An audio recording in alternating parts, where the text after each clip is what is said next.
Welcome, friends. Today we are doing a family portrait video.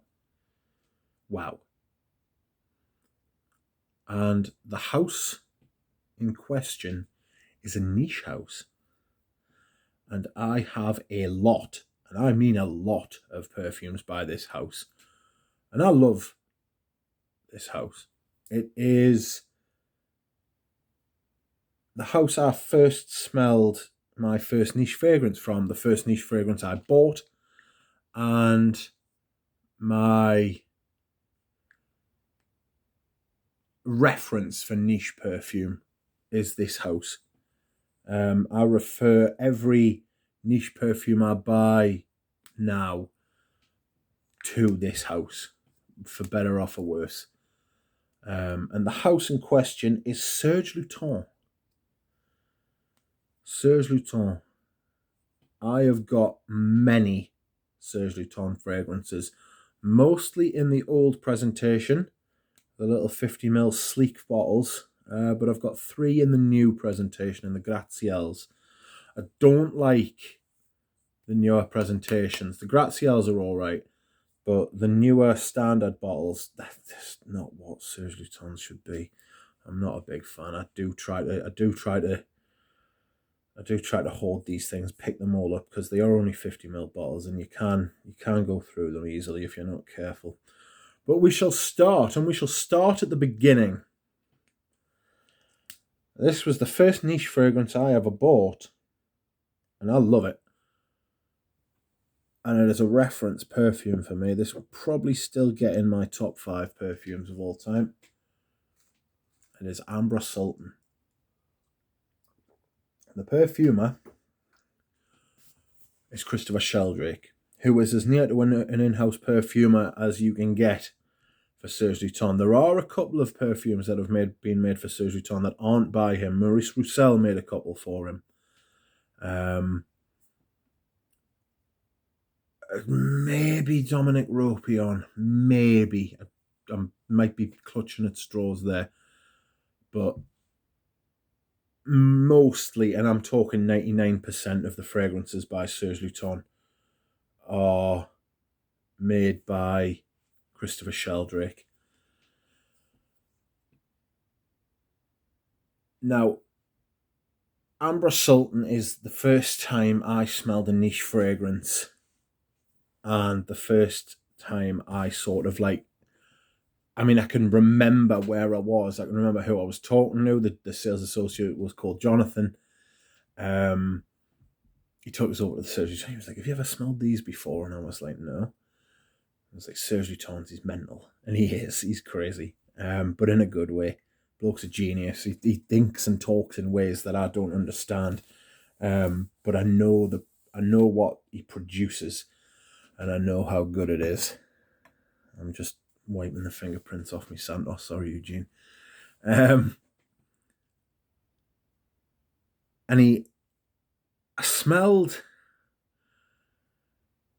a few things that day, and then he sort of brought us over to Ambre Sultan, and I smelled this. Oh my God, it's so good. It's so good. It smells like the colour of the juice.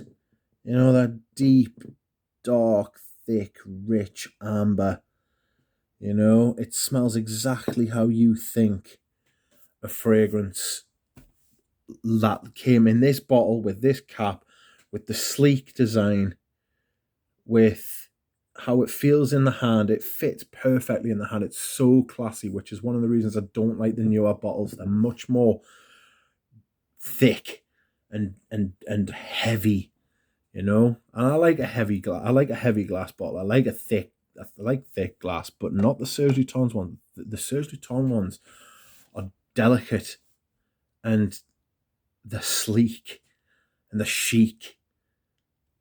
And I prefer this. I prefer these greatly to the newer ones. But anyway, so Serge Lutens Ambre Sultan was the first ever niche I bought, and I'd never smelled perfumery done like this. It's got an almost ice cream quality to it. It's a cool amber. It's got that creaminess to it. It's got that like almost richy lactonic sort of quality to it. I'm not going to get into the notes in most of these. I might do like a brief overview, but because this video has the potential to run a long time.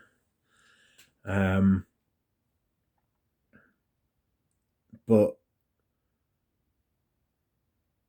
I still struggle to fathom this. You would think this would be one of the easiest perfumes for me to review, but it's not. It's going to be one of the hardest because of how, like, I feel as though I'm not going to be able to do it justice. You know, I need to review another perfume. I haven't done a review for a while, so I need to review. I need to start reviewing at least one a week.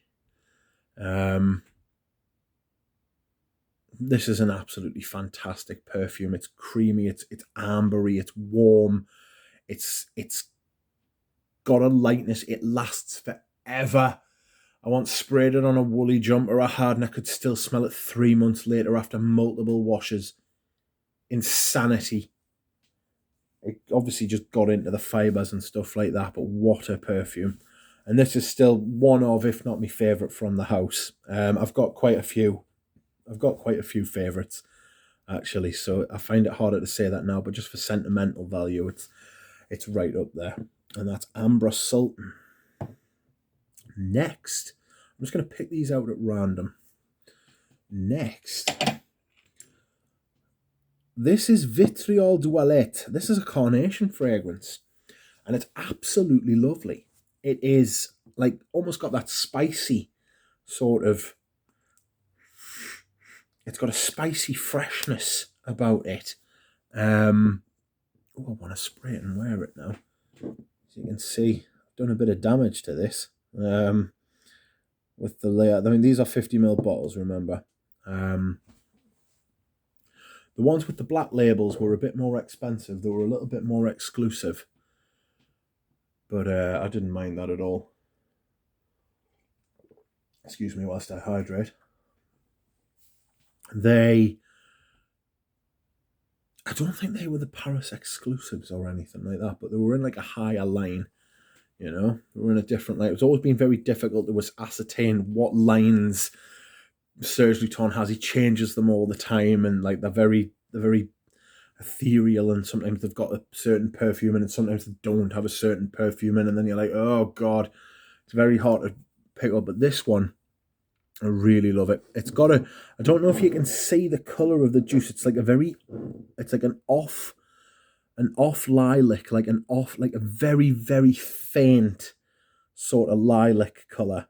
Like a little blue, like almost like a lavender sort of blue, but very, very thinned out, diluted. And I really like this. I'm going to enjoy wearing this in the spring again. Really nice. It does feel as though you should be wearing a white shirt with this one though, because it's got a classiness to it. A lot of these have got a classiness to them. You know, it's very difficult to dress these down. You know, you couldn't wear like well,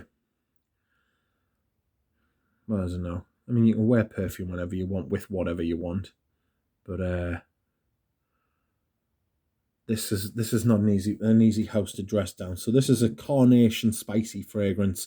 The spice isn't too strong, and it develops absolutely beautifully as well. And that's Vitriol Dualette. I need to crack on because I'm 8 minutes in and I've only done 2 fragrances. Next, I will pick out... I'm not going to pick that one out because that's a special one. I need to do that later on. This is a different one called Baptême du Feu. Feu. This is insane. Look at the colour of the juice, man. Right? It's not beetroot. It's not far off. This is called Baptism of Fire. I'm not going to translate all of these because I might get them wrong.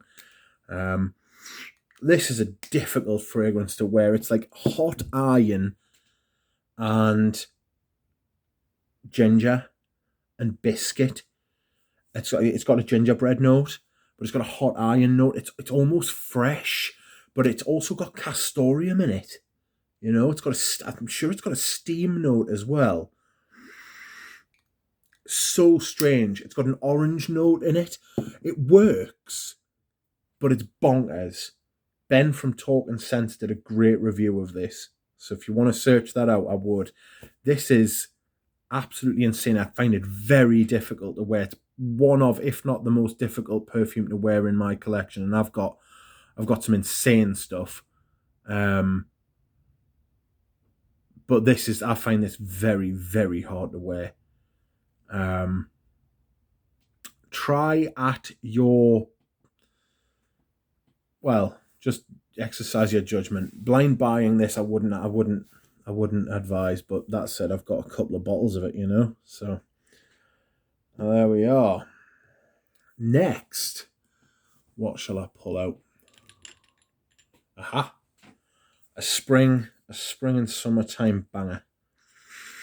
This is absolutely sensational. This may lean a little bit feminine for some of you, but I absolutely love it. And I'm going to show you something else that's crazy as well. This is called Sa Majesté la Rose. It's a rose soliflora, in my opinion. Just smells like rose. It is fresh, dewy, a little bit wet, very rosy, very, very spring into summer, you know, like late May into June, when everything's at its sort of, at like that sort of, it's near the top of the mountain, you know. It's not the height of summer, but it's getting there, and it's like there's still like a little freshness in the air. It is a very fresh rose as well.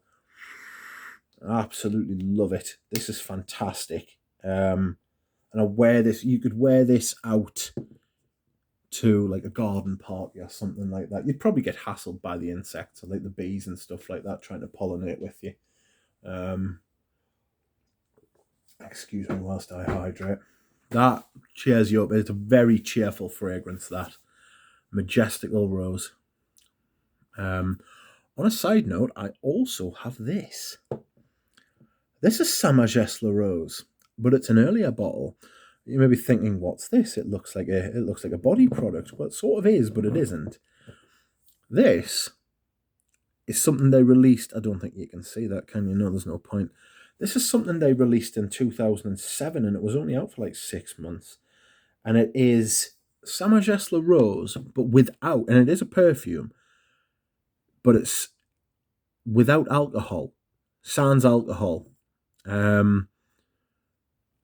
It's absolutely mad. It's like a jelly. So it's not jelly.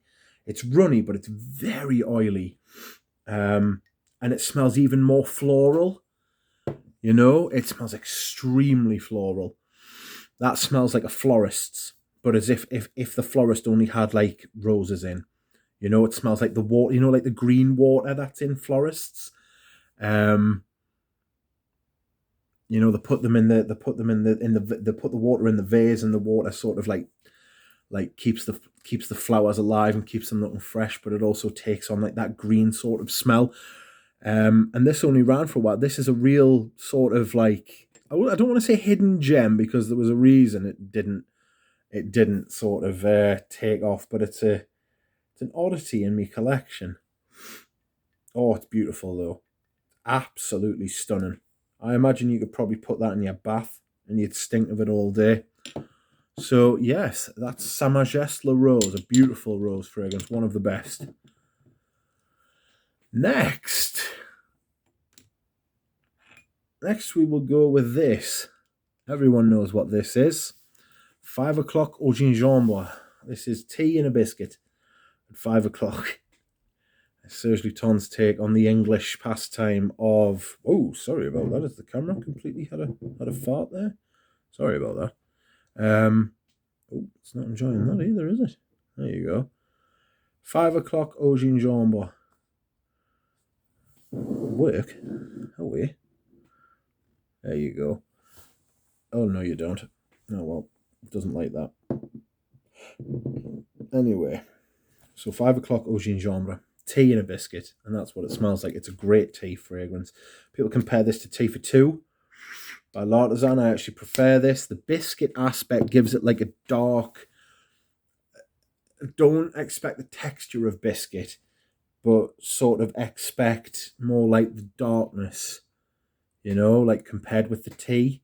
It's a great little contrast. It's an absolutely fantastic fragrance. I don't know what the latest formulation smells like. I imagine it's not as fine and refined as this, but that's just fragrance for you. And reformulation. This is an easy wear compared to the rest of them, especially.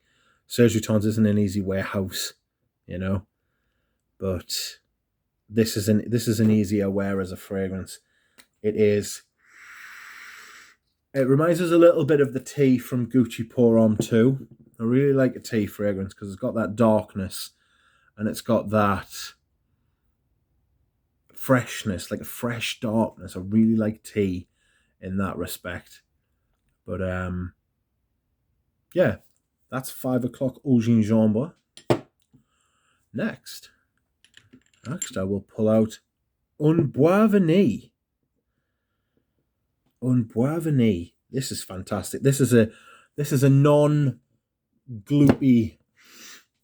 sort of vanilla. It's not fresh, but it's got the woods in it to stop it from turning like gourmand. It's a non-gourmand vanilla. It's got like an almost, the woods give it like an almost roasted quality, you know. There's no tonka in this, but the woods give the vanilla a darkness and a grounding that stops it from becoming like a feminine, girly, rather than a feminine, like a girly, like a young girl, teen vanilla fragrance. Very good. Haven't worn this for a long time. I'm actually tempted to buy that now. Really nice colour as well. Next, let's have a look. A strange one. This one doesn't have a cap, but it's an older bottle. It's a Palais Royal as well. And this is called Rouge. Now, Rouge. Where are you? There you are. Rouge. This is a cinnamon fragrance. Let's just spray it to remind myself. I'm scared of wearing it because I can't find it anywhere. It's fresh. It's woody, spicy. It's beautiful. Oh, this is really nice.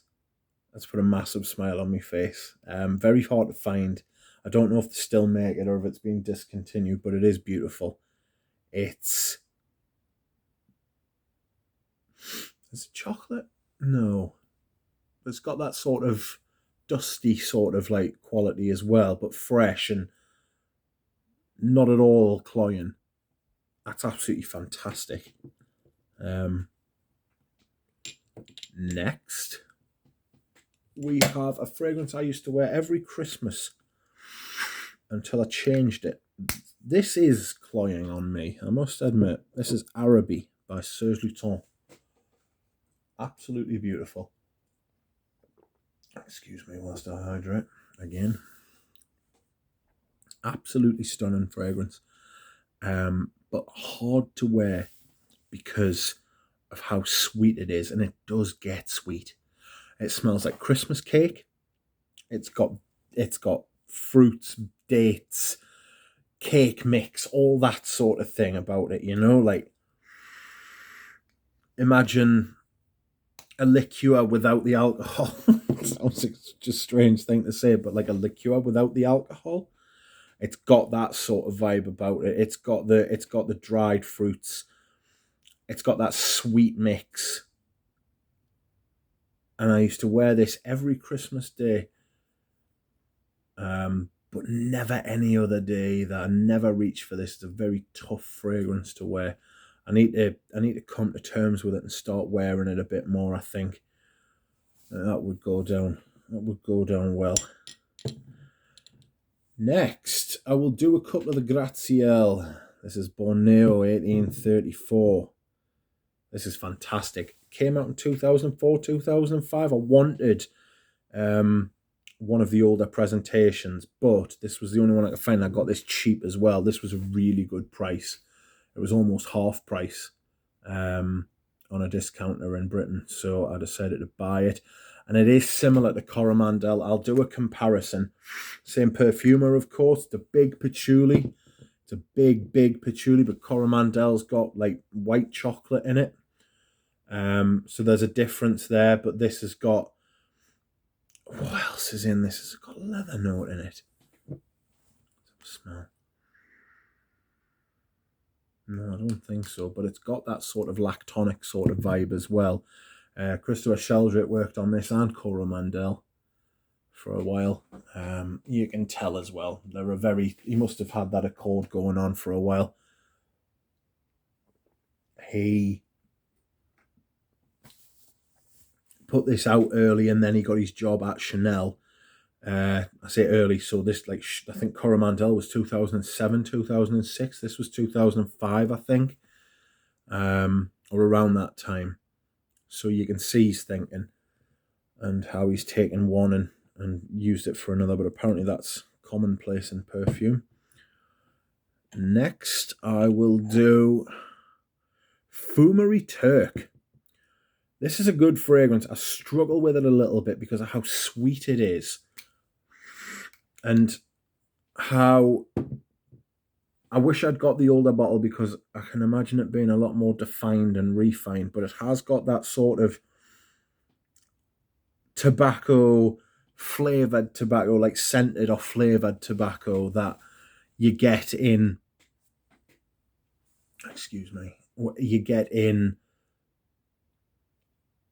tobacconists, you know? But like when it says Fumerie Turque, like Turkish smoke, I think that means, it does give you that almost Turkish vibe. It's like the power of suggestion, isn't it, from the name? It gives you that Turkish, you can imagine a Turkish tobacconist with like it being like small streets, with it being like an old part of the world. Turkey's an ancient part of the world, you know, it's been around a long time, Turkey. And the know-how, you can almost smell know-how in this perfume. It's got that ancient sort of like well-established vibe to it. You should smell it. I recommend that you smell it. It's really nice. And that is Fumerie Turque. Next, we will go with Daim Blond. I struggle with this, something shocking. Daim Blond is... Sure, I'll do that in a minute. Daim Blond is a suede and apricot fragrance. A strange combination, but Sheldrake does this. It's got not an astringent, but like an acidic quality to the apricot, almost as if it's like apricot juice, you know. It's fantastic. It's fantastic, but it's not something I could wear every day because it's very sweet as well. I thought when I bought that, the leather would be a lot more, the suede would be a lot more, but it's not. It's much more of an apricot fragrance. Maybe as I come to use it more, or if I get used to it more, then I'll come to get more of the suede. But as it stands, I haven't yet, you know. So as it stands, this is an apricot fragrance for me. Next, I'm going to do something extremely dangerous. I totally forgot to get this bottle out before. Prepare for clatter. So, in 1990 or 1991, Christopher Sheldrake worked with Pierre Bourdon to produce Féminité du Bois, Eau de Parfum by Shiseido. A plum wood fragrance, another absolute masterpiece from Pierre Bourdon. And if you've noticed before, when you're looking around at perfumes, Pierre Bourdon never works with other people. But he worked with Christopher Sheldrake on this, and it's absolutely fabulous, which is another reason to respect Christopher Sheldrake, because you can work with people like Jacques Polge and you can work with people like Pierre Bourdon, and they're happy to co-author perfumes with him, like Coromandel, like Féminité du Bois. But I also have the Serge Lutens version of Féminité du Bois. Now, I'm not going to do a comparison, but in 1990 this was brought out, or 1991, or 1982, around that time, early 90s, we'll say. And this is absolutely stunning. Absolutely stunning. And then Féminité du Bois was brought out in 2011, I think. Serge Lutens bought because he's on really good terms with Shiseido. I used to work for them. Obviously did Ambre Noir, which is one of the most mysterious perfumes that there is. And then he bought the rights off Shiseido to be able to produce Féminité du Bois for Serge Lutens the house. And I have both. I happen to think the old one is better, but this is a faithful representation. It's a very good representation. It's a faithful representation. So it's not, don't go out there and pay silly money for these. I've got this one and another partial. And I'm glad I have them because the fucking bottle is absolutely fabulous. It feels so good in the hand. It sits in the hand so easily. Marketed towards women. First women's fragrance with like a big woody base, apparently. Another example of Pierre Baudin completely changing the rules. Fantastic. I love it. And that's Féminité du Bois. Big plum. Big plum. Next, we'll go with the last of the gratte-ciels, which is Cuir Mauresque. I love this. I was thinking of getting Cuir Andalou by Ranier J, but I've got this and I don't need that. This is a warm, spicy leather. It lasts all day. It smells absolutely fantastic. It's a dark, warm leather that is absolutely beautiful. It's got a hint of Fendi Uomo for me. This one here. And I think it's the spices at the top because this is like Fendi Uomo is a much more fresh leather fragrance, you know? So this is a dark leather, dark, warm, spicy leather, you know? I think it's coriander at the top, but I might be wrong. But I absolutely love this stuff. Brilliant for a warm day. I've been threatening to wear this for a while now. And I should do. And I will do. You might see that on a future fragrance rotation video. Now, down to the last four. And I don't know how to separate these out. We'll go with this Vétiver Oriental. You may have heard Galen complaining that I told everyone to buy this after I bought 5 bottles of it from a place in France that had loads of it, and it was cheap as chips. I paid for 5 what you will now pick up. Like, I paid 50 quid each for these bottles, and now it's going for like 150, 180, 200 pound on eBay for one of these. This is the Palais Royal version, as you can see by the little palace there. If you look on, I'll show you Vitriol Dualette. Even though they've both got black labels, that's got the newer label on there, the Serge Lutens, which they've changed again. This has the old Palais Royal, so these are older bottles. And I'm delighted to have it. It is literally a Vétiver Amber. It's literally a Vétiver Oriental. So strange, like a sweet, thick green. It opens up green and a little bit sweet, and then it dries down sweet and ambery, but with still that little bit of greenness in there that really shouldn't be there because it makes everything smell different, but it works. It gives me it's such a strange thing to say. It gives me a little vibe of this, without the dryness, you know. It's got that sort of, I don't want to say caustic, but it's got that sort of, like, it shouldn't smell this way and it shouldn't smell nice and it shouldn't work. It's also got a lactonic note as well. There is like a little bit of a creaminess there as well from the amber. And like, you can imagine amber and green, just like, no, but it does. Again, the colour of the juice, it's like this, like, It's like Eau Noir. It's like diluted Eau Noir colouring. But I absolutely love this stuff. I need to whip this out more. It's another problem with the Serge Lutens. You with the 50ml bottles, you get scared that you're gonna finish them. Next, I need to get a cap for this. I've got a cap for this. I just need to not pick it up by the cap. Santal Majuscule. I absolutely love this stuff. I need to wear this more as well. I haven't worn my Serge Lutens enough recently.